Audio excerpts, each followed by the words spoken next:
Bongga. Ano po pagkakaiba sa Matawi tsaka dito sa Umiray? Ay, dito ka tumayo. Oh.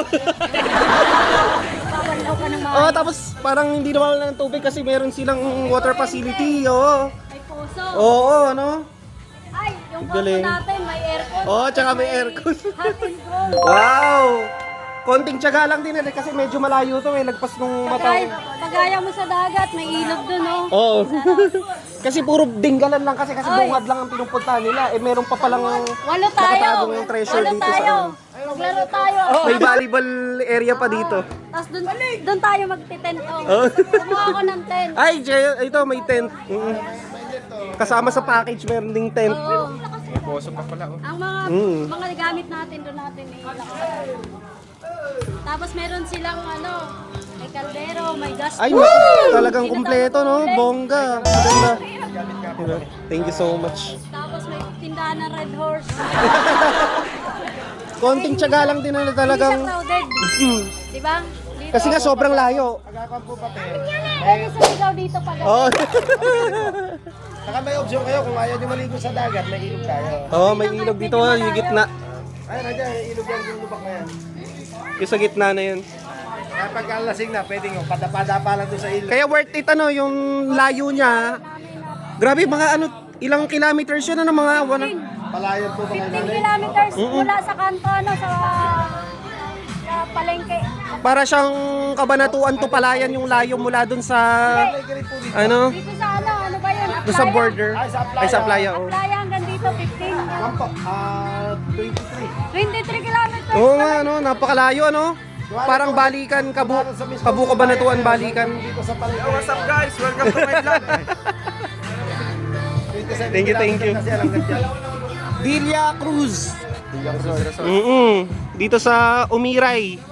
Ay, Dinggalan din pala, Dinggalan din pala to. Ang Umiray po kasi dalawa, isang Quezon, isang Aurora. Galing. Pagka tumawid kayo dyan, Quezon na. Ay, Quezon na pala yun. Quezon province na pala. Papalucena na pala yun. Malapit na sa Lucena. Papa Quezon province na pala yun doon.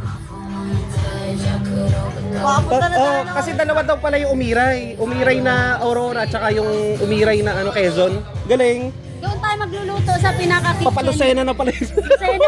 Hindi, Quezon. Papaka Quezon province.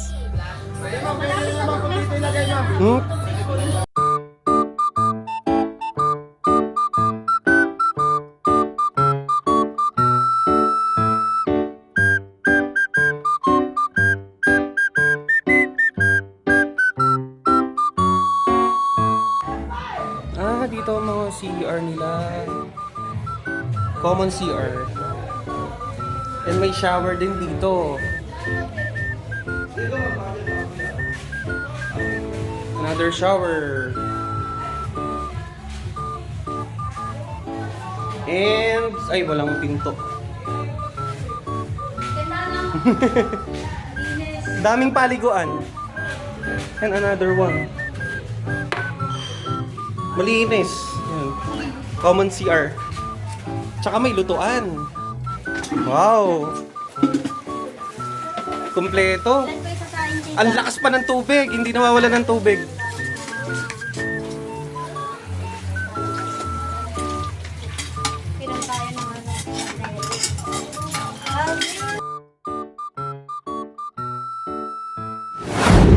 May dalawang choices ka dito pwede paliguan. Merong ilog or batis.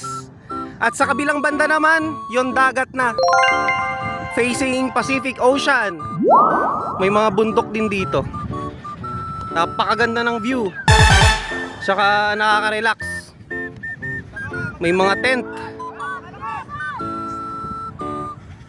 May volleyball area.